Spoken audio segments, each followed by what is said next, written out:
কিয়ামত পর্যন্ত মুহাম্মাদের দলের লোক যারা অন্যায়ের বিরুদ্ধে কঠোর হবে, তারা কখনো কোনো দিন তারা অন্যায়ের সাথে আপোষ করবে না।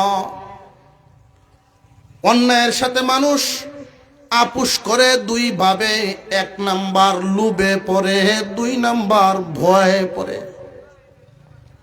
লোভের কারণে মানুষ নীতিহারা হয়, ভয়ের কারণেও নীতিহারা হয়। প্রথমে একটা মানুষকে লোভ দেখানো হয়, তোমারে ওইটা দেম, আপোষ করে নাও। লোভে পরে মানুষ নীতিহারা হইয়া যায়, কিন্তু মুহাম্মাদের দলের মানুষ লোভে পরেও নীতিহারা হবে না। সমাজে অনেক মানুষ এমন তাকে লক্ষ্য করে দেখবেন, আমাদের কোর্ট কাছারিগুলো যত মামলা ওইখানে জমা আছে, বেশিরভাগ মামলাই মিথ্যা মামলা, মিথ্যা ঘটনা দিয়ে সাজানো হয়। সাক্ষী যাদেরকে দেওয়া হয়, ওই সাক্ষীর যেই বয়ানটা ওইটাও মিথ্যা। সবাইকে দিয়ে মিথ্যা সাক্ষী দেওয়ানো যায় না। এমন মানুষও আছে কোটি টাকার লোভ দেখালেও মিথ্যা কথা বলবে না, আছে না নাই? কম হইলেও আছে, কিন্তু নাই যে এমন না।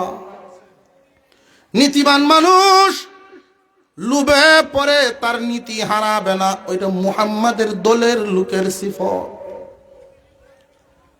তুমি চাচাতো ভাই রাগ হয়ে যাইবা তোমার পক্ষ না নেওয়ার কারণে, এতে ওনার কিচ্ছু আসে যায় না, আল্লাহকে নারাজ করবে না। কাছের মানুষ দূরের মানুষ ওইটা হইল পরের ব্যাপার। আগে দেখবে নীতিটা ঠিক না বেঠিক, ওইটা আগে দেখবে সে। মুহাম্মাদের দলের লোক লোভে পরেও, পদের লোভেই বলেন, অর্থের লোভেই বলেন, যে কোনো লোভ দেখাইয়াও নীতি হারা করা যাবে না।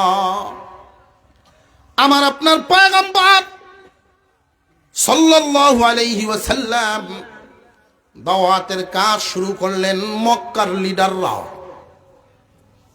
আবু তালিবের কাছে গিয়া বলে, বড় ভাই জিন্দা আছেন, এই জন্য আমরা মুহাম্মদকে কিছু বলি না, আপনি তারে জিগাইবেন, এই যে কালিমার দাওয়াত দিয়া আমাদের বাপ দাদার ধর্মের বিরুদ্ধে অবস্থান নিয়ে সে কি চায়, তার উদ্দেশ্য যদি এমন হয় অনুসারী বাড়াবে, নেতৃত্ব দিবে মক্কায়।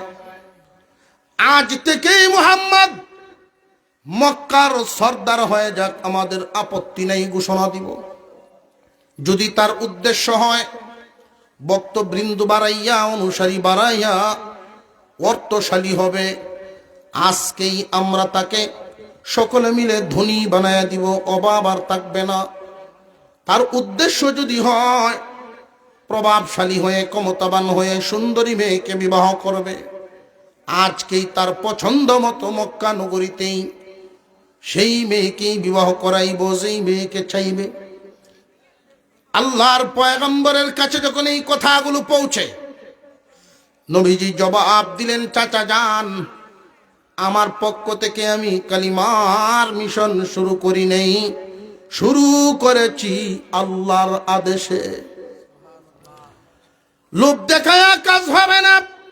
আমার হাতে, এক হাতে যদি সূর্য দেওয়া হয়, আরেক হাতে চন্দ্র দেওয়া হয়, তবু কালিমার মিশন বন্ধ হবে না। লোভ দেখায়া নীতি হারা করা যাবে না, রাস্তা বদল করা যাবে না। যদি লোভ দেখায় না হয়, আমাদের এই সমাজে, আমাদের দেশে অফিসার যারা আছেন বিভিন্ন গুরুত্বপূর্ণ পদে, এমন মানুষও আছেন প্রতিনিধি যারা হয় মেম্বার, চেয়ারম্যান, এমপি, মন্ত্রী। এমন চেয়ারম্যানও দেখেছি, চেয়ারম্যানই করেছেন 20 বছর, বাবার রেখে যাওয়া 10 সাল সম্পদের মধ্যে 5 সাল নাই, বুঝছে? এমনও আছে চেয়ারম্যানই করতে গিয়া অর্থ কামাইব তো দূরের কথা, বাবার রেখে যাওয়া সম্পত্তি 5 সাল নেই। মেম্বারি করেছেন 27 বছর, এখন নিজের হাওরে জমিন নাই, আগে হাওরের অর্ধেক আছে। কিন্তু এমন মানুষও তো আছে না ফরমান, কোন রকম যদি খাতার বা কাগজে পদবীর একটু নাম পায়, পুষিলে হইলিছে, আঙ্গুল হইলে কলা গাছ। এমনও আছে না নাই? অফিসারদের মধ্যে এমন অফিসারও আছে যেই বেতনটা তার চাকরির মাধ্যমে পায়, এই বেতন দিয়েই সারাটা জীবন কাটায় নিল, জীবনে কোনোদিন ঘুষ খায় নাই। পরিস্থিতি যদি এমন হয়, অফিসারের একটা স্বাক্ষরের দ্বারায় 5,000 কোটি টাকার কাজ আটকা, অন্যায় মানে না, এই জন্য স্বাক্ষর দেয়ও না। প্রথমেই লোক দেখানো হবে 5,000 কোটি টাকার কাজটা শহরে, এই স্বাক্ষরটা দিবেন, শহরে একটা বাড়ি আপনার নামে রেডি।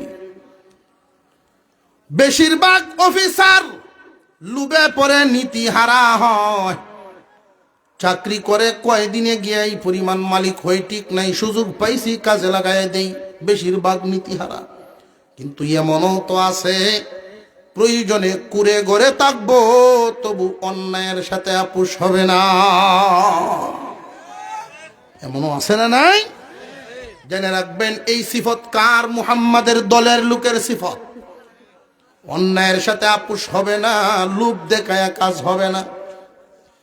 যখন লোভ দেখায় কাজ হয় না, দ্বিতীয় পদ্ধতি অবলম্বন করা হয়, ভয় দেখায় ভয়।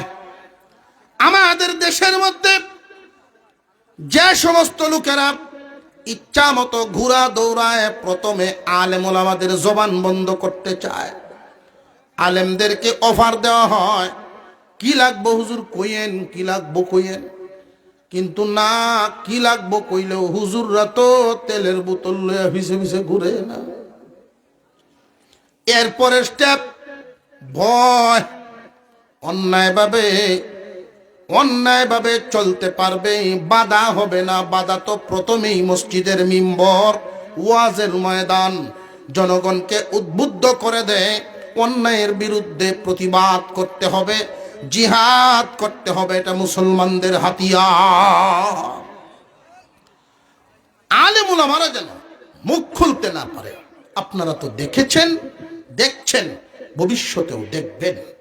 হকের পক্ষে কথা বললে, লোভ দেখায় যদি তাকে দমন করতে না পারে, ভয় দেখানো শুরু হবে।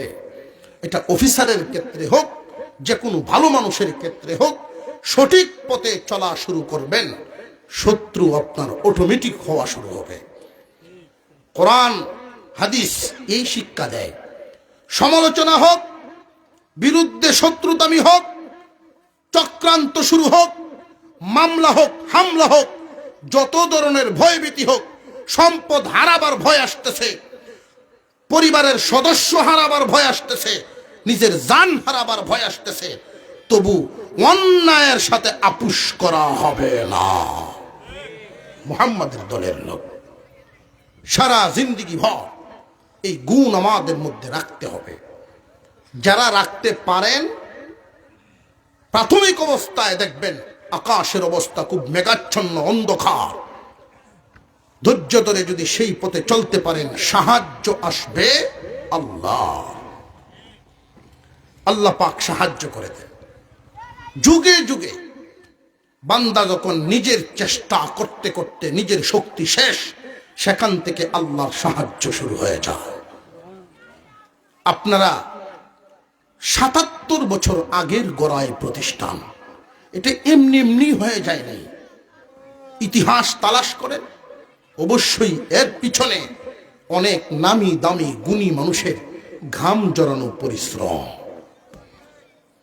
আর মাদারিসে কওমিয়ার যে লাইনটা, অন্যায়ের সাথে আপোষ করে না যে লাইনটা, লুবে পরে মুখ বন্ধ রাখবে না যারা,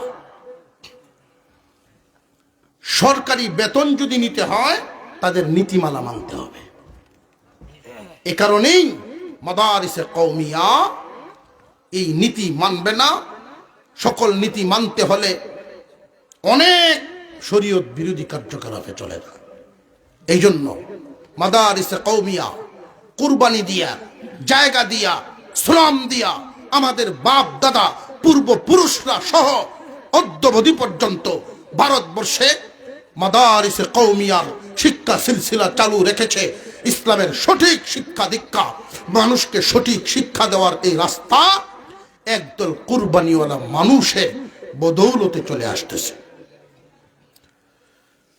মুসলমান ইমানদার ভাইয়েরা আমার, লক্ষ্য করে দেখেন ইতিহাস থেকে আমরা যা পাই, মাদারিসে কওমিয়ায় যারা পড়াশোনা করেন বা পড়াশোনা করান, এই মানুষগুলো যদি ইচ্ছা করতেন যে কোনো ব্যবসা করে, বিদেশ গিয়ে চাকরি করে, অন্য লাইনেও দুনিয়ার চাহিদা পূরণ করতে পারতেন না? পারতেন না?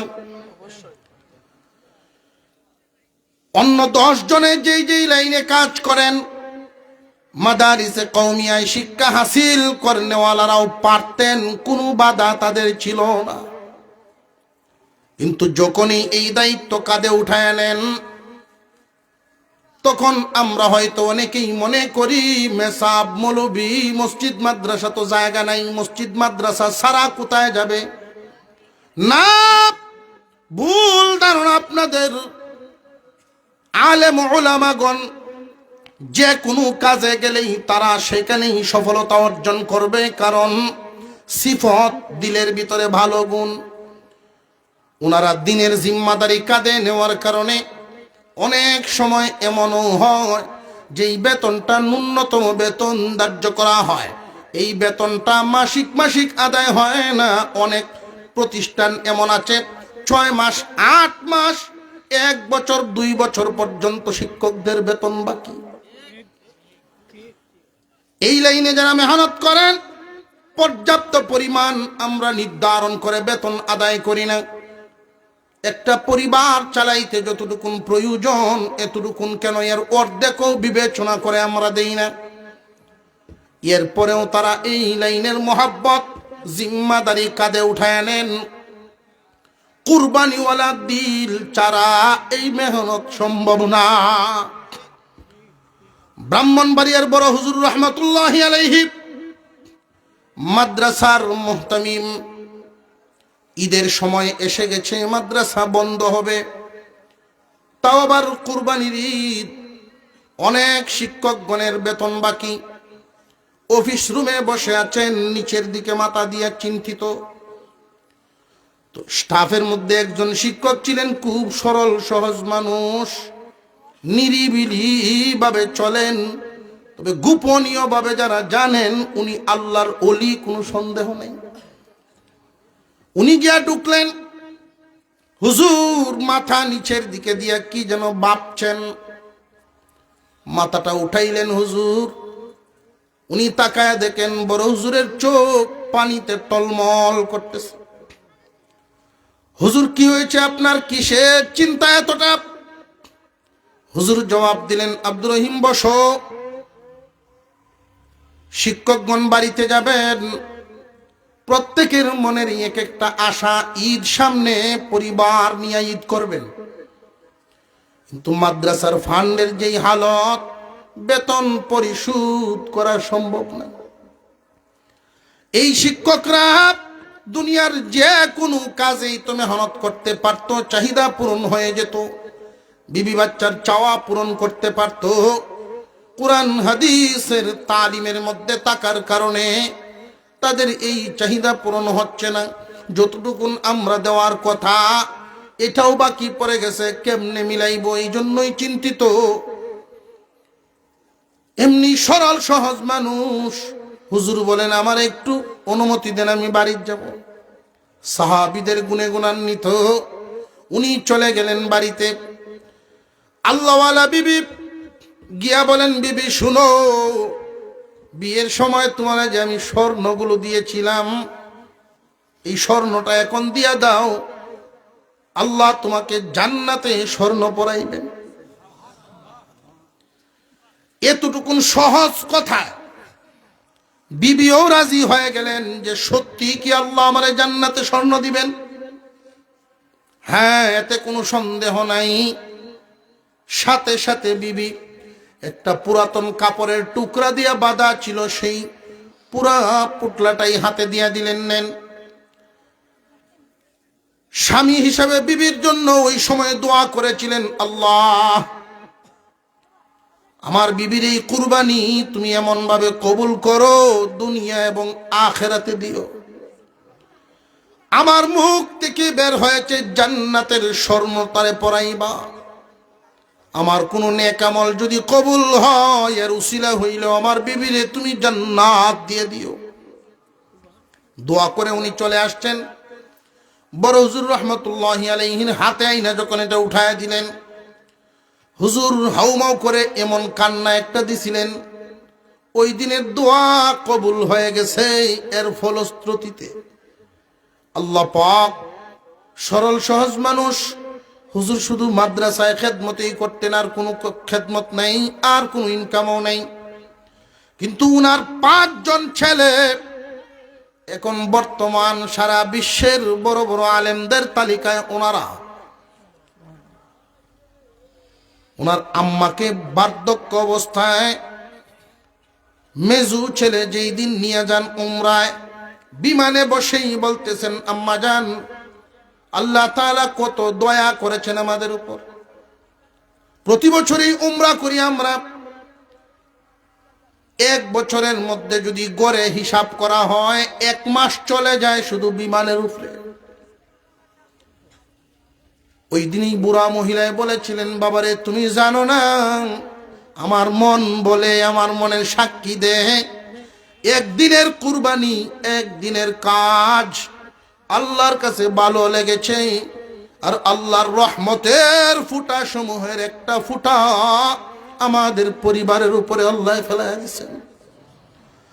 আল্লাহ যত বড়, আল্লাহর রহমতের ফুটার প্রভাব তত বড়। এক সিঁড়ির উপরে ফালান, কয়েক সিঁড়ি পর্যন্ত খাইতে থাকে। তুমি যেই বান্দা, তোমার মতো হাত পা বিশিষ্ট মানুষ মাটি কাটার কাজ, পাথর টানার কাজ করতেছে, তুমি কি এমন গুণের গুণী যে কোটিপতি বাবার ঘরে তোমার জন্ম হয়ে গেল? তুমি পায়ের উপর পা তুলে শান্তিতে দিন পার করছ। অবশ্যই তোমার সিঁড়ি সিলসিলার উপরে এমন কারোর কোনো একটা আমল আল্লাহর কাছে পছন্দ হয়ে গেছে, রহমতের এক ফুটা পড়ে গেছে, পুরা খানদানকে খানদান সুখ শান্তিতে থাকতেছ। এগুলো ভুলে গেলে হয় না। যেখানে রহমতি বরকতি মানুষ থাকে, রহমতি বরকতি কাজ হয়, ওইখানেই আল্লাহ রহমত নাজিল হয়। আমরা এটা বুঝি না, না বুঝার কারণে দামি মানুষকে দাম দিতে জানি না। গোষ্ঠীতে, এলাকায় যদি কোনো একজন আমলওয়ালা থাকেন, তাকে যেই পরিমাণ শ্রদ্ধা কদর করা প্রয়োজন, এই পরিমাণ কদর শ্রদ্ধা আমরা করতে পারি না। করি কাকে? আল্লাহ মূলত পছন্দ করেন না যাকে। ফাসেক মুমিনের কদর আমাদের অন্তরে বেশি এসে গেছে, কামেল মুমিনের কদর নাই। কম দামা জিনিসকে দাম বেশি দেওয়া, আর বেশি দামা জিনিসকে কম দামে বিক্রি করা, এটা পাগলের কাজ। রঙিন চশমা পরা এই মাদ্রাসাগুলোতে যারা মেহনত করেন, খেদমত করেন, এদের সাথে মহব্বত রাখবেন। কি লাভ? এই লাভটা বলেই হয়তো আলোচনা শেষের দিকে চলে আসব। নবীজি সাল্লাল্লাহু আলাইহি ওয়াসাল্লাম বলেন, قال النبي صلى الله عليه وسلم كن عالما أو متعلما أو معينا أو محبا ولا تكن خامسا। হয়তো আলেম হয়ে যাও, মর্যাদা বেড়ে যাবে আল্লাহর কাছে,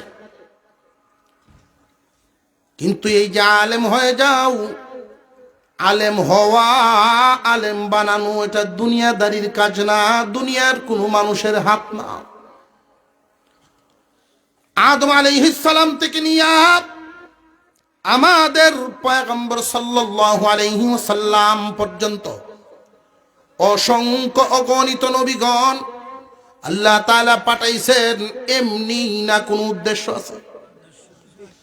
মানুষ বানাইছেন আল্লাহর ইবাদতের জন্য, আর নবীগণকে পাঠাইছেন ইবাদত শিখানোর জন্য। যারা নবীদের দেওয়া শিক্ষা অনুযায়ী ইবাদত করবে ওইটাই কবুল হবে, আর ওই দেওয়া শিক্ষা ছাড়া নিজের মন মতো করলে ওইটা কবুল হবে না। নবীগণকে পাঠাইছেন শিক্ষা দেওয়ার জন্য। এই যে নবীগণের জামাত, অসংখ্য গণিত নবীগণ, নবীগণকে যে আল্লাহ নির্বাচন করেছেন, দুনিয়ার মানুষের কথায় না, আল্লাহ নিজে নির্বাচন করছেন। এই দায়িত্ব যদি আমরা দিতেন উভয় আসিল না।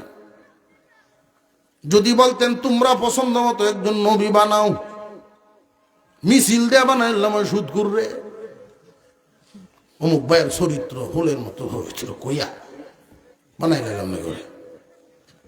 যা করি আমরা, যেই জায়গায় যাকে দেওয়া দরকার আমরা সেই জায়গায় তাকে দেই না, যেই জায়গার যোগ্য যে না তার নিজেরা যোগ্য কইয়া বসায় দেই। আবার চাই কি ইনসাফের সমাজ হইতো, নিজেরাই বে ইনসাফি করলাম, যেই চেয়ার যার যোগ্য না তাকে দিলাম কেন? এই কথাগুলো এখন বলার এই জন্য শুরু করলাম যে সব জায়গায় যাইতে যাইতে যাইতে যাইতে এখন আল্লাহর ঘর পর্যন্ত দেয়ালে ভিট লেগে গেছে। কি করো? আল্লাহর ঘর মসজিদের জিম্মাদারি, এলাকার সবচেয়ে কয়েকবারের ডিগ্রি প্রাপ্ত, কয়েকবারের ডিগ্রি প্রাপ্ত 1 নম্বরের সুদখোর সভাপতি হয়ে বেরোছে। এমন এলাকাও আছে, আশ্চর্য। এর চেয়ে ভালো মানুষ এই এলাকায় নাই? না, ভালো মানুষ আছে কিন্তু মাল নাই। আল্লাহর ঘরের জিম্মাদারি বুঝি মাল দিয়া। আমরার অবস্থা এই। সমস্ত কিছুর মালিক কে? আল্লাহ। ক্ষমতাই বলেন, দৌলতেই বলেন, মানুষকে আল্লাহ পরীক্ষা করেন যে কয়েকটা পদ্ধতি। এর মধ্যে হলো 5টা খারাপির হালত আর 2টা হলো ভালোর হালত। 2টা যেই ভালোর হালত, এর মধ্যে একটা হইল ক্ষমতা আর একটা হইল দৌলত। ক্ষমতা দিয়েও আল্লাহ পরীক্ষা করেন, ধন দৌলত দিয়েও পরীক্ষা করেন। কিছুদিনের জন্য কিছু সম্পদের মালিক বানায় দেওয়া হলো। ধরেন একজন মানুষ বাসে 70 বছর, নাও 50 বছরের জিম্মাদারি দিলাম, 10 হাল জমিনের মালিক তুমি। আর সিএসও নাম উঠলো, এই নাম ক্ষমতা ভায়া, 10 হাল সম্পদের মালিকানা ভায়া, তুমি কি করো এটা দেখার লাগে না, পরীক্ষা করতাম। দৌলত দিয়াও পরীক্ষা করেন, পদ দিয়াও পরীক্ষা করেন। দিছেন কে? আর জোরে কেউ আছে যে শ্বশুরে দিছে, শ্বশুরে ডাল্লাই দিল কেমন? শ্বশুর হয়তো ভাইছি, শ্বশুরে দিছেন কেনা? ঘুরে ফিরে কই যাবেন? আল্লাহ। বান্দা চতুর্দিকে আসমান, কই যাইবা উসমান? চতুর্দিক থেকে আল্লাহ পাকের রহমত দ্বারা বেষ্টিত। এই কথাটা যারা বলে যায় যে আমার ক্ষমতাও আল্লাহ দিছেন, আমার দৌলতও আল্লাহ দিছেন, আল্লাহ যখন চান নিয়ে যাবেন, যখন চান আসার দিতে পারেন, এই কথাটা যারা ভুলে যায় তারাই লাঞ্ছিত হয়। এটা মনে রাখে না। আল্লাহর ঘর মসজিদ, মসজিদের মধ্যে যারা যান জেনে রাখবেন, আমরা যদি মনে করি পদ পদবি যোগ্য লোক ছাড়া অযোগ্য লোককে দেন, আমরা যা দেখছি এখন এটা কবুল হয় না। আল্লাহ বান্দাকে হারাম মাল দেন না, আর হারাম মাল আল্লাহর রাস্তায় দান করলে আল্লাহ সেটা নেন না। মাসলা পরিষ্কার। কুরআনুল কারীমের যত জায়গায় এই দানের কথা আসছে, সব জায়গায় এই কথাটাই উল্লেখ। ওয়া মিম্মা রাযাকনাহুম ইউনফিকুন। আল্লাহর দেওয়া মাল থেকে আল্লাহর রাস্তায় দেয়। কার দেওয়া? আল্লাহর দেওয়া। আল্লাহ যা দেন ওইটা কি হারাম না হালাল? একজন মানুষের বেতন 50,000, শহরে বাসা ভাড়া নিয়ে থাকেন, পরিবার নিয়ে চলেন। কি মনে করেন আজকালকার এই বাজারে 50,000 বেতনের চাকরিটা কেউ যদি পালন করেন, পরিবার নিয়ে শহরে থাকেন, মাস শেষে বাসা ভাড়া দিয়া খরচ করিয়া কয়টি বাঁচবো? খুব বেশি থাকবার কথা না। কিন্তু 5-10 বছরের ব্যবধানে দেখা যায় 1,000 কোটি টাকার মালিক হয়ে গেছে। 1,000 কোটি। তাহলে বোঝা গেল দাল মে কুছ কালা है। বোঝা যায় না। হঠাৎ করে রাতারাতি কোটিপতি কেমনে হইল? তার চাকরি তো এটা কয় না যে হবে। দোকানে আলোচনা হয় কেমনে হইল এত তাড়াতাড়ি দিন বদলিল। আবার আরেক সাইড থেকে একজনে কয় আল্লাহ কুডা না পারে। আল্লাহ কি না পারে? আচ্ছা পারে, ভালো কথা। উনি যখন গ্রামে আসে 200-250 মানুষের লাইন ধরে তার বাড়ি, সবাইরই কম বেশি দিয়া দেয়। এখন আবার আলোচনা আল্লাহ তারে যেমন ধন দিছে এমন মনও দিছে।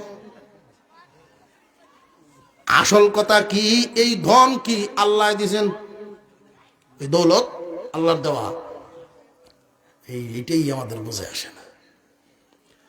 আল্লাহর দেওয়া ছিল 50,000, হালাল পথের যেটা আল্লাহর দেওয়া সেটা। হারাম পথে ঘুষের মাধ্যমে, সুদের মাধ্যমে, অন্যায়ভাবে অন্যের মাল ঠকানোর মাধ্যমে যত লাইনই আছে, হারাম পথের যেটা আল্লাহ দেন না সেটা। তাহলে সেটা রাখলেন কেন? দুনিয়ায় প্রশ্ন জাগেনি না জাগে না? প্রশ্ন জাগে। আল্লাহ যদি হারামটা না রাখবেন, পরীক্ষা কেমনে নিবেন? হারাম রাখবেন, হালালও রাখবেন। হালাল তুমি নিবা, তোমার জন্য আদেশ। হারাম নিবা না, এটা তোমার জন্য নিষেধ। নিষেধ তুমি মানছ না, হারাম লই লাইছো। এটা কি আল্লাহ দিছেন না তুমি আনছো? হারাম টাকা দিয়া পাহাড় পরিমাণ দৌলত গড়ার পরের হালত হয় কি জানেননি? অনেক মানুষের মনের ভিতরের এই তামান্না, কামাইছি যেহেতু দিয়া দেই। মার নামে মাদ্রাসা, মহিলা মাদ্রাসা করছে, বাপের নামে ছেলেদের মাদ্রাসা করছে, নিজের নামে আল্লাহর ঘর মসজিদ করছে। নিজের নামে কেমনে? বেটার নাম আব্দুল কুদ্দুস। আলমুর রহমান জিগায় মসজিদের নাম কি তা দেন? যদি আছেন বাইতুল্লাহ, হইতো না, আমার নামটার সাথে মিলন লাগবে। তো আরেক হুজুরে কইছে বাইতুল কুদ্দুস। কয় এটা ঠিক আছে, বাইতুল কুদ্দুস মসজিদের নাম দিয়েছে। মার নামেও মাদ্রাসা, বাপের নামে মাদ্রাসা, নিজের নামে মসজিদ। বেতন যা আছে সব নিজেই দিতেছে। এলাকা হয়েছে তোমরা খালি আল্লাহ বিল্লাহ করবা, টাকা যা দেন সব আমি দিব, সেল চেলায় বেসতে দিব। কথা বুঝেন নাই? এটা কি আল্লাহ নিবেন? এটা হইল চুরি করে গরু আনিয়া কোরবানি দিচ্ছে। চুরির গরু কোরবানি। পরের দিন বিয়াইয়ে জিগায় গরু কত কিনছিলেন? গোস্ত তো ভালোই লাগে। আপনি কি জানেন না আমি কি তা করি? জানি তো ঠিক। কোরবানি দিয়া কয় পছন্দ হয়েছে, চোখ লাগছে, শখ লাগছে, শখের জিনিস নেই, কোরবানি দাম লাগে লই আসছে চুরি। কত কি লাভটা হইল? চুরি হয়েছে, গুণা হয়েছে, কোরবানি দিছি সব হয়েছে। সব আর গুনায় সমান সমান। আমি গুস্তুর আমি মাঝখানে খাইলাম। এটা হলো মন মুফতির ফতুয়া। কোন মুফতি? হ্যাঁ, মন মুফতির ফতুয়া। এটা এটা কোরআন হাদিসের ফতুয়া না। কোরআন হাদিসের ফতুয়া হলো আল্লাহ বান্দাকে যা দেন ওইখান থেকে দান করলে আল্লাহ তা নেন। বান্দাকে আল্লাহ যা দেন না ওইটা দিলে আল্লাহ নেন না। বুঝে আসতেছে আপনাদের? খুব শক্ত লাগতেছে কথাটি না? হুজুর এবারে করতে আনছে দেওয়া খাবারটা। হালাল মাল যদি সামান্য পরিমাণও দেন, আমাদের মসজিদগুলো আমাদের পূর্বপুরুষ বাপ দাদাদের আমলের মুসল্লিদেরকে এখনো খুঁজে। কোথায় গেল তারা?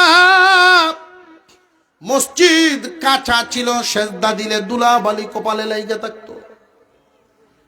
বৃষ্টি পড়লে বাহিরে বৃষ্টি পড়া আর মসজিদের ভিতরে বৃষ্টি পড়া একসাথে আরম্ভ হয়ে যেত।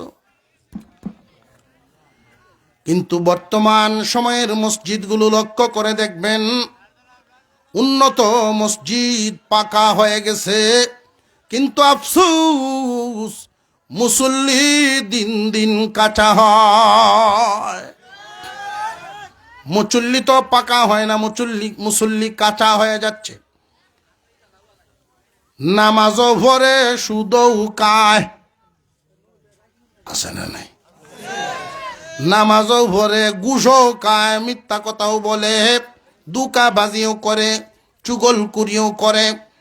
মরতে যে হবে এই ভয় পরিপূর্ণভাবে যদি ঢুকাইতো, অন্তরটা তার কাঁপতো। আমি যে সমালোচনা করব, গীবত করব, শিকায়াত করব, অন্যের মালের লুভ করব, সুদ ঘুষ খাইব, আল্লাহর সামনে কি জবাব দিব? এই ভয় অন্তরে নাই। আপনাদের এই এলাকার মানুষের উপরে আল্লাহ পাকের বিশেষ রহমত। বহু আগের থেকেই মুরব্বীগণ মাদ্রাসা করে গেছেন, এলাকার মানুষ যেন শহীদিনের ছোঁয়া পায়। মুসলমান ভাইয়েরা আমার, আল্লাহর পয়গম্বর বলেন, কুন আলিমান, আলেম হও, আলেম হও। তবে আলেম হওয়া তো কারোর হাতে ক্ষমতা নাই। কেন জানেননি? বলছিলাম যে নবীগণের জামাত নির্বাচন করেছেন আল্লাহ। জমিনে হাফেজ কে হবে, আলেম কে হবে, এই নির্বাচনও করবেন আল্লাহ। মাদ্রাসায় ভর্তি করতে পারবো আমরা, এই স্বাধীনতা দেওয়া আছে। ছাত্র হওয়ার যোগ্যতা আমাদের আছে। আমার সন্তান ছেলে হোক আর মেয়ে হোক, মাদ্রাসায় ভর্তি করতে পারবো, কিন্তু আলেম বানাতে পারবো না, হাফেজ বানাতে পারবো না। কারণ এটা নির্বাচন হয় আসমানে। আল্লাহর পয়গম্বর বলেন, আলেম হও, মর্যাদা বেড়ে যাবে। যদি আলেম হইতে না পারো, তাহলে অন্তত ছাত্র হও। ছাত্র যদি হও, তোমার মর্যাদা বাড়বে। তাও যদি হইতে না পারো, অন্তত হাফেজ, আলেম, ছাত্র, তালেবে ইলমদের সাহায্যকারী হও। আল্লাহ তোমারে যেই দৌলত দান করেছেন, সেই হালাল মাল থেকে মাল দিয়া, শ্রম দিয়া, গাম জড়ায়া এদের সাথে সাহায্যের হাত বাড়াও। যেখানে কোরআন পড়ানো হয়, একদল মানুষ ইলম শিক্ষা করবে, আর এক দলে শিখাইবে। শিখাইবে আর শিক্ষা করবে, এই দুই দলের সাথে তুমিও সম্পৃক্ত থাকবা। কিয়ামতের দিন উত্তম বদলা তোমার নসিব হয়ে যাইব। সর্বশেষ 4 নাম্বার পদ্ধতি, আল্লাহর পয়গম্বর বলেন, সাহায্য করার ক্ষমতা যদি তোমার না থাকে রে উম্মত, যেখানেই তাকো, সহিহ কোরআন শিক্ষা দেয়, শিক্ষা করে, এই দলটারে মন থেকে মোহাব্বত করবা। মন থেকে যদি মোহাব্বতটাও রাখতে পারো, কিয়ামতের দিন তালেবে ইলম, আলেম, উলামা, কোরআন হাদিসকে যারা মোহাব্বত করে, এদের জন্য পুরস্কারগুলো একটা একটা করে বলি, পুরস্কারগুলো শুনেন। হাফেজ, আলেম হইল যারা, এদের দরজা আরো উঁচা। তালেবে ইলম হইল যারা, এদের দরজা আরো উঁচা। দানকারী হইল যারা, তাদের দরজা আরো উঁচা। সর্বশেষ তবকা, আল্লাহর পয়গম্বর বলেন, মোহাব্বতকারীদের কাতারে থাকবা। এদেরকে কোনো সময় শয়তানের দুখায় ঘৃণা করবা না। সাবধান, মোহাব্বত করো। মোহাব্বত যদি করতে পারো, তোমার জন্য লাভ। 1 নাম্বার, মান আহাব্বাল ইলমা ওয়াল আলিমা লাম তুকতাব লাহু খাতিআতু আইয়াম হায়াতিহি। আমার আপনার পয়গম্বর বলেন, রে আমার উম্মত, ইলম এবং আলেম উলামাকে যারা মোহাব্বত করবে এদের আমল নামায় সগীরা গুনাহ লেখাই হবে না, এদের আমল নামায় সগীরা গুনাহগুলো তুলাই হবে না। 2 নম্বরের নিয়ামত ফজিলত, আলেম হাফেজ তালিবে ইলম এদেরকে মোহাব্বত করলে, মসজিদ মাদ্রাসাকে মোহাব্বত করলে আল্লাহ পাক তোমার বংশধরের মধ্যে আলেম উলামা দান করবেন। 3 নম্বর নিয়ামত, দুনিয়ার জমিন থেকে যখন বিদায় হইবা আল্লাহ তোমাকে ঈমান নসিব করাইবেন। কিয়ামতের কঠিন ময়দানে কোনো কারণে যদি আটকা পড়ে যাও রে বান্দা, আমার আপনার নবী বলেছেন, উম্মত রে, তোমার জামানার আলেম হাফেজদের সাথে মোহাব্বত রাখো, হাসরের মাঠে আলেম এবং হাফেজদের সুপারিশ তুমি পাইবা। কিয়ামতের কঠিন ময়দানে যে সুপারিশ করা হবে এটা রক্তের সম্পর্কে না, আত্মীয়তার সম্পর্কেও না, ওই সম্পর্কটাই থাকবে মনের সম্পর্ক। যার সাথে যার মোহাব্বত হবে তার সাথে তার কিয়ামত হবে। কিয়ামতের কঠিন ময়দানে রক্তের সম্পর্কে যদি, আত্মীয়তার সম্পর্কে যদি সুপারিশ শুরু হয়ে যাইত আর সুপারিশ করা গ্রহণ করা হইতো, তাহলে অনেক নবীগণের সুপারিশে কাফেররাও নাজাত পাইত। রক্তের সম্পর্কে হবে না, আত্মীয়তায়ও না, ওই দিন সম্পর্ক একটাই, মনের সম্পর্ক। যেই কারণে আবু জেহেল কাচের চাচা হইয়া মুক্তি পাবে না, হাবশা দেশের গোলাম বেলাল মোহাব্বতের কারণে মর্যাদাবান হইয়া যায়। আলেম হাফিজদেরকে মোহাব্বত করা, সাহায্যের হাত বাড়াইয়া দেওয়া। আল্লাহ পাক রব্বুল আলামিন আমাদেরকে আজকে এখানে আনছেন ৭৭তম মাহফিল, বার্ষিক মাহফিলে। সাধারণত উলামায়ে কেরাম একটা বছর পরে একটা ওয়াজ মাহফিলের আয়োজন করেন। মাদ্রাসা সারা বছর তারা কেমন পড়াইলেন এটাও শোনানো হয়, আগামী বছর কি কি প্রয়োজন হবে এটাও শোনানো হয়, আয় ব্যয়ের একটা হিসাব শোনানো হয়। সারা বছর তো আপনারা কম বেশি দান খয়রাতের হাত বাড়ান। ওয়াজ উপলক্ষে যেইটা ঘাটতি থাকে, ওয়াজকে কেন্দ্র করে আপনারা যখন আসেন আলেমদের বয়ান শুনেন, ফাঁকে ফাঁকে কিছু চাঁদা উঠানো হয়, এই চাহিদাটা পূরণ করে যেই ঘাটতিটা থাকে সেটা পূরণ করা হয়। হুজুর আমাকে বলেছেন যে হজরত, মাদ্রাসার কিছু জরুরত আছে, এই জরুরতটা আপনাদের কাছ থেকে যেন আপনাদেরকে শুনাই এবং যার যার সাধ্য যেই পরিমাণ আপনারা যেন আদায় করেন, সহযোগিতার হাত বাড়াইয়া দেন। আমি এই পরিস্থিতিতে যেই হালতে আছি, মাদ্রাসার মোহাব্বতে এই হালতের উপরেই আপনাদের সামনে পেশ করছি। এমন কি কোনো বান্দা আছেন আল্লাহর মোহাব্বতের মানুষ, যে আল্লাহর দেওয়া দৌলত থেকে বাবা রেখে গেছেন সেই সম্পদ, সন্তান হালালভাবে অর্জন করেছে সম্পদ, নিজের পরিশ্রমের দৌলত, হালাল মাল আল্লাহ আপনাকে দান করেছেন, এমন কোনো মানুষ কি আছেন যে আপনার এই মাল থেকে মাদ্রাসার জরুরত পূরণ করার জন্য একজন মানুষ চাই ৫,০০০ টাকা দিবেন, নগদ হোক বাকিতে হোক। মাদ্রাসার কিছু ঘাটতি যেহেতু হুজুর শুনিয়েছেন, আমরা এগুলো শুনবো, তাদের চাহিদাটা পূরণ করব। নবীর বাগানে খেদমত হচ্ছে, কোরআন পড়ায়, কোরআন পড়ে, এদের সকল চাহিদা আমাদের দায়িত্ব পূরণ করে রাখা। ৫,০০০ টাকা দিয়া একজন দায়িত্বশীলের পরিচয় দিবেন, কোরআন হাদিসের মহব্বতকারীদের কাতারে নাম লেখাবেন। কে এমন আছেন? ১ নাম্বার ব্যক্তি মানব সেবা ফাউন্ডেশনের সদস্য মজিদ ভাই, প্রবাসী, ৫,০০০ টাকার ওয়াদা। মানব সেবা ফাউন্ডেশনের সদস্য মজিদ মিয়া, আব্দুল মজিদ মিয়া, বিদেশ প্রবাসী। উনি ৫,০০০ টাকা দিয়া কোরআন হাদিসের এই খেদমতকারীদের সাথে অর্থ দান করে শামিল রইলেন, আমরা বলি আলহামদুলিল্লাহ। আল্লাহ তার দান কবুল করেন, জবান করে বলে আমিন। আল্লাহ তোমার বান্দা আলেম উলামা তলাবাদের মহব্বতে দানের হাত বাড়িয়েছেন, তুমি রহমতের হাত তার উপর বাড়াইয়া দাও। হালাল কামাই রুজিতে বরকত দান করো, মুর্দেগান রে মাফ করো, জিন্দেগানের উপরে রহম করো, আমিন ইয়া রাব্বাল আলামিন। আলহামদুলিল্লাহ। মজিদ ভাইয়ের সাথে আরেকজন শামিল হবেন, কে আছেন? আল্লাহর দেওয়া দৌলত থেকে 5,000 টাকা মাদ্রাসায় দান করার মতো পাক্কা ইখলাসের সাথে নিয়ত করতে পারেন, আল্লাহ সহজ করবেন।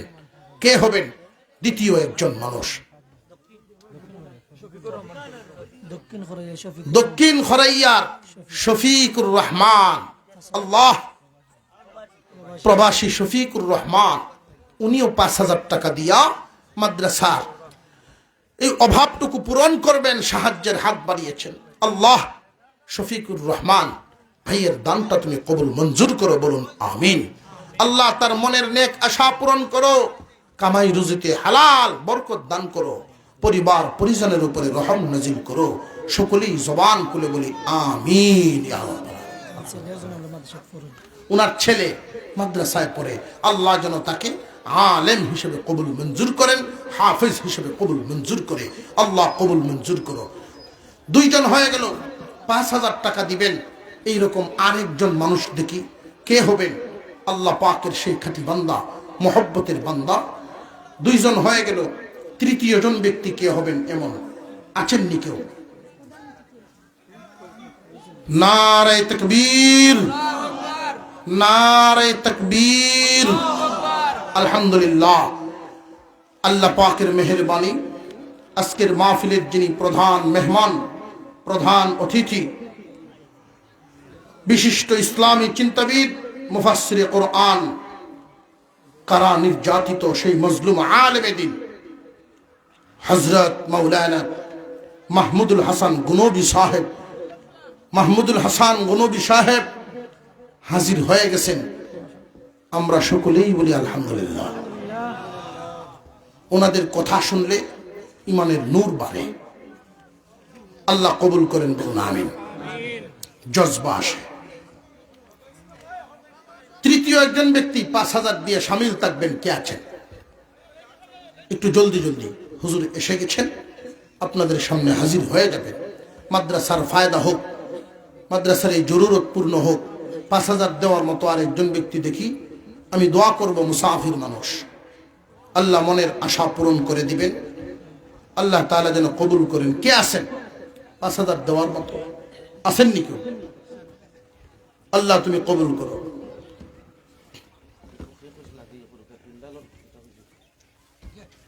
আগামী বছরও মাহফিল 77তম হয়েছে, 78তম মাহফিল হোক, আমরা চাই কি চাই না? সাওয়ার তো লক্ষণ বলে না। আগামী বছর মাহফিল হবে ইনশাআল্লাহ। আল্লাহ পাকের খাঁটি বান্দাগণের সহযোগিতা কামনা করি। তাজুল ইসলাম দক্ষিণ খরাইয়ার, তার ছেলে আবু তালহা 5,000 টাকা দিবেন, আল্লাহ কবুল করেন, বলুন আমিন। আলহামদুলিল্লাহ। আগে যে 2 জন লেখাইছেন, দক্ষিণ খরাইয়ার আরেকজন ছিলেন, মাশাআল্লাহ লেখা হয়েছে, 3 জন পাইলাম 5,000। আগামী বছর মাহফিল হবে, আমরা চাই তো ইনশাল্লাহ। এই প্যান্ডেলটা বানাইতে তো কিছু পয়সা খরচ হয়। এমন কি কেউ আছেন? জগলুমিয়া গ্রিস প্রবাসী, উনি 5,000 টাকা দিবেন, আল্লাহ কবুল মঞ্জুর করেন। আল্লাহ তার দান কবুল করেন, হালাল মালে বরকত দান করেন, মনের নেক আশা পূরণ করেন, আমিন ইয়া রাব্বাল আলামিন। কে আছেন? আরেকজন 500 টাকা নগদ দিয়েছেন, আরো খালি। উনি দোয়া চেয়েছেন আপনাদের কাছে সুস্থতার জন্য, অ্যাক্সিডেন্টে উনি অসুস্থ। আল্লাহ তাআলা যেন ওনার বান্দাকে, আল্লাহর বান্দা মহব্বতের মানুষ, তারা যেন জলদি তাড়াতাড়ি সুস্থ করে দেন। আল্লাহ পাক হালাল মালের মালিক বানায় দেন। কে আছেন? ইসলামী সংগঠন তারা আগামী বছরের মাইক দিব। মানব সেবা ইসলামী মানব সেবা ইসলামী সংগঠন ইসলামী ফাউন্ডেশন আছে একটা, মানব সেবা ফাউন্ডেশন। ফাউন্ডেশনের সদস্য এক ভাই 5,000 দিছেন। তো এই ফাউন্ডেশনের পক্ষ থেকে, মানব সেবা সংগঠনের পক্ষ থেকে আগামী বার্ষিক মাহফিল যে হবে, মাদ্রাসার মাহফিলের মাইক প্যান্ডেল সহ না, এটা আলাদা। তারা মাইকের জিম্মাদারি নিয়েছেন, মাইকের খরচটা তারা বহন করবে। বলুন আলহামদুলিল্লাহ। আল্লাহ, তুমি মানব সেবার সদস্যদেরকে কবুল মঞ্জুর করো। প্যান্ডেলটা বানতেও তো একজন মানুষে নিতে হয়তো কষ্ট হয়, এতটা টাকা একসাথে বহন করাটা কষ্ট হয়ে যায়। এরপরেও জিজ্ঞাসা করে দেখি 1-2 জন মানুষ এমন কি আছেন যে ইনশাল্লাহ আগামী বছরের প্যান্ডেলের জিম্মাদারিটা আপনি নেবেন, এমন কি কেউ আছেন? কোনো একটা উদ্দেশ্য করে মা বাবার নিয়তে আহমদ আলী ভাই 500 টাকা, মা বাবার রুহের মাগফিরাতে আহমদ আলী ভাই 500 দিয়েছেন। আল্লাহ কবুল করেন, বলুন আমিন। আর কে আছেন প্যান্ডেলের জন্য আগামী বছর এই প্যান্ডেলে শরীক থাকবেন? এককভাবে তো আর একা পারছে না কেউ। আমরা ছেলে মেয়ের জন্য আহমদ আলী ভাই আরো 500 টাকা দিয়েছেন।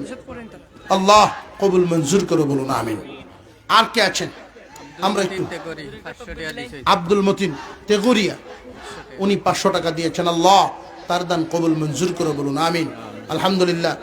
আগামী বছর এই মাহফিল যেন সুন্দরভাবে হয়, আপনারা প্রত্যেকেই সাধ্য অনুযায়ী সাহায্যের হাত বাড়াবেন। আমি আপনাদের কাছে দোয়া চাই, আপনাদের জন্য দোয়া করিও। ওয়া আখিরু দাওয়ানা আনিল হামদুলিল্লাহি রাব্বিল আলামিন। সুবহানাকাল্লাহুম্মা ওয়া বিহামদিকা আশহাদু আল লা ইলাহা ইল্লা আনতা আস্তাগফিরুকা ওয়া আতুবু ইলাইক। আসসালামু আলাইকুম ওয়া রাহমাতুল্লাহ।